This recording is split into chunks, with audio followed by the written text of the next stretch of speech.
Good morning, guys. It's Brandon. Welcome to another Kids Moment. I hope you're having a fantastic day, and I'm looking forward to being able to share with you just a little bit this morning. Today's word of the week is going to be the word abide.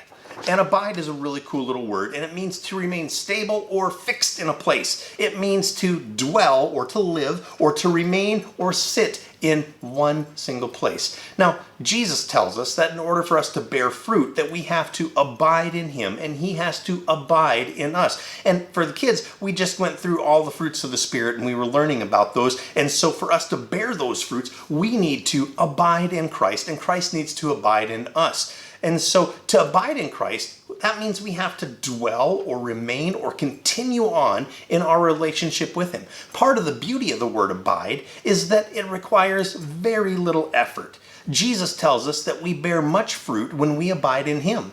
That fruit isn't a result of strenuous work, applying our intellect or our talent or anything that we can do on our own accord. It comes solely from remaining and dwelling in our relationship with Jesus. That doesn't mean that we shouldn't apply our God-given talents, or doesn't mean that we shouldn't work hard. It simply means that the fruit that God grows within us is not a result of us and our hard work. It simply, solely, and totally comes as a result of our relationship with God. Now, I have these little guys here in front of me, and this may look pretty simple. It looks just like a little tube, but inside of this tube is another little tube.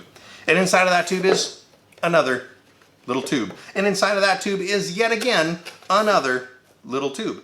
Now, every time I hear the word abide, I always think about nesting dolls. And I didn't have any nesting dolls today, but I did have these little containers, and these guys are pretty awesome. They don't really do anything special other than they just rest inside of each other. They abide in each other. And that's a really cool thing. And so today, as we're listening to Mr. Mike's message, I want you to keep track of every time you hear Mr. Mike say the word abide.